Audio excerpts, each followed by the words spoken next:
जय हिंद मेरे सभी विद्यार्थियों को। मैं साक्षी आपका फिर से आपके अपने यूट्यूब चैनल पर आपका स्वागत करती हूँ। आज हम पढ़ेंगे कक्षा 9 की एनसीईआरटी की किताब में जो सेकंड चैप्टर या यूनिट कहें, यूनिट के हिसाब से मैंने बना रखा है। तो सेकंड यूनिट और सेकंड यूनिट में हमने कुछ चीज़ें हैं जो हमारे आसपास के पदार्थ शुद्ध हैं, इस टाइप का एक टॉपिक है, उस पर डिस्कस करेंगे।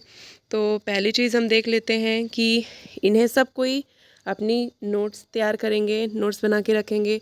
तो पहली चीज़ देखिए कि पहला क्या कहता है, समान रासायनिक प्रकृति के पदार्थ को जो एक ही प्रकार के कणों से बने होते हैं शुद्ध पदार्थ कहलाते हैं।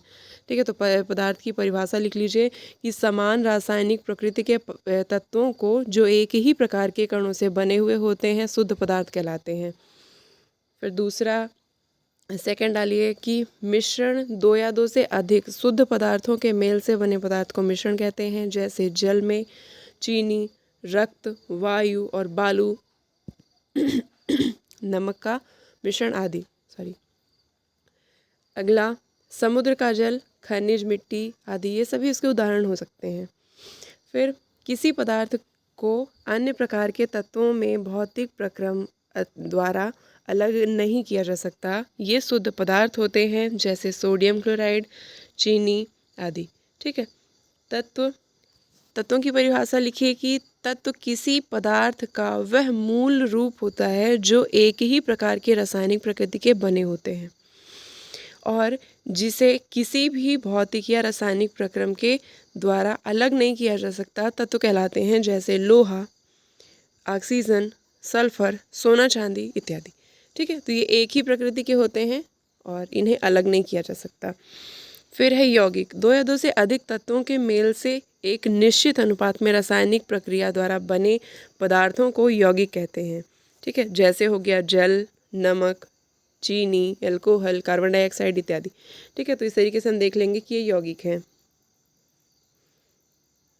फिर समांगी मिश्रण, समांगी मिश्रण क्या होते हैं, वे मिश्रण जिनकी बनावट समान हो तथा इनके कणों को अलग अलग नहीं पहचाना जा सके, समांगी मिश्रण कहलाते हैं। जैसे नमक हो गया, जल हो गया, जल का घोल है ना, जैसे नमक शक्कर का मिश्रण मैंने बना दिया, या कि शरबत हो गया, है ना। तो इस तरीके की जो चीज़ें होती हैं वो समांगी मिश्रण कहलाते हैं। विषमांगी मिश्रण, विषमांगी मिश्रण वे मिश्रण जिनके अंश भौतिक रूप से अलग होते हैं और इनके कणों को अलग अलग पहचाना जा सकता है, विषमांगी मिश्रण कहलाते हैं। जैसे लोहे के बुरादे और बालू का मिश्रण।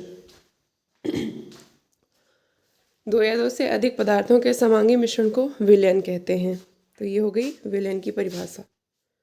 ठीक है, फिर विलयन पदार्थों के 3 अवस्थाओं में पाए जाते हैं, जैसे ठोस, मिश्र धातु, द्रव, नींबू पानी, वायु इत्यादि। विलयन के कण समान रूप से वितरित रहते हैं, अर्थात इनके कणों को अलग अलग पहचाना नहीं जा सकता। जैसे नींबू, चीनी, पानी में एक ही स्वाद होता है। अब देख लेते हैं इसके क्वेश्चन आंसर। तो पहला है, शुद्ध पदार्थों से आप क्या समझते हैं, वे पदार्थ जिनमें मौजूद सभी कण समान रासायनिक प्रकृति के होते हैं तथा एक ही प्रकार के कणों से मिलकर बने होते हैं, शुद्ध पदार्थ कहलाते हैं, जैसे मैंने टॉपिक डलवाया था वो। ठीक है, फिर अगला समांगी मिश्रण, समांगी मिश्रण इनके संघट्यों की बनावट समान होती है,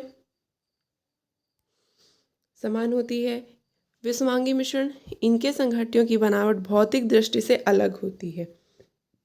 अगला है, समांगी मिश्रण में इनके विभिन्न अवयवों के बीच स्पष्ट पृथक्कन सीमाएं नहीं होती।